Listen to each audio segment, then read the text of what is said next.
भाजपकडून 20 ते 25 विद्यमान नगरसेवकांना डच्चू देण्यात आल्याची सूत्रांची माहिती आहे। प्रभागातील कामं आणि पक्षीय कामातील सक्रियता असे निकष लावले जाणार आहेत। ज्या महिला नगरसेवकांनी पती किंवा नातेवाईकांवर कामं सोपवली त्यांनाही डच्चू दिला जाणार असल्याची माहिती ही सध्या समोर येते। तर भाजपकडून 20 ते 25 विद्यमान नगरसेवकांना डच्चू देणार असल्याची माहिती सूत्रांकडून समोर येते।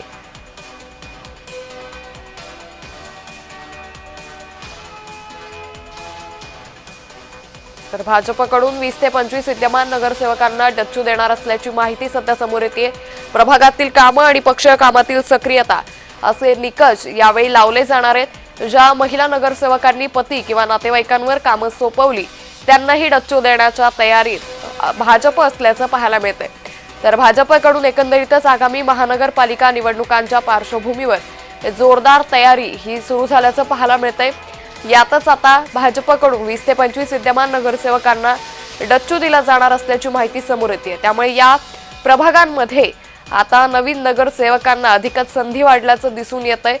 भाजपकडून 20 ते 25 विद्यमान नगरसेवकांना डच्चू दिला जाणार असल्याची सूत्रांची माहिती आहे।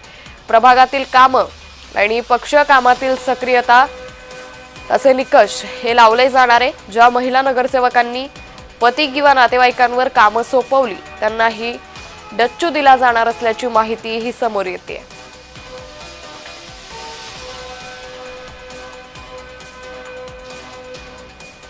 तर भाजपकडून आगामी महानगरपालिका निवडणुकांची तयारी ही आता जोरदार सुरू झाल्याचं पाहायला मिळतंय। या संदर्भात अधिक माहिती घेऊयात आमचे प्रतिनिधी मनोज दळकर यांच्याकडून। मनोज, भाजपकडून 20 ते 25 विद्यमान नगरसेवकांना डच्चू दिला जाणार असल्याची शक्यता आहे, काय अधिक माहिती? महानगरपालिकेची अंकित या ठिकाणी निवडणूक आलेली आहे आणि यासाठी भाजप आता तयारीला लागलेला आहे। पण यंदा भाजपचा झेंडा आपला फडकवायचा आहे, यासाठी भाजप आपल्या पूर्ण तयारीला लागलेला आहे।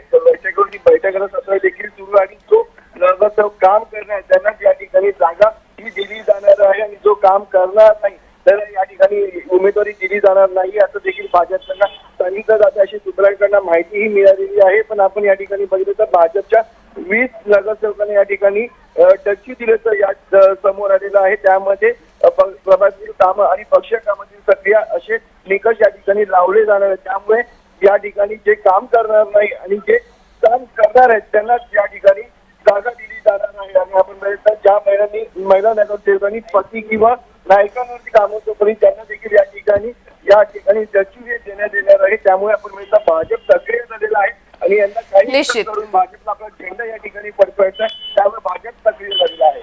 निश्चित मनोज, धन्यवाद आपण दिलेल्या सविस्तर माहितीसाठी।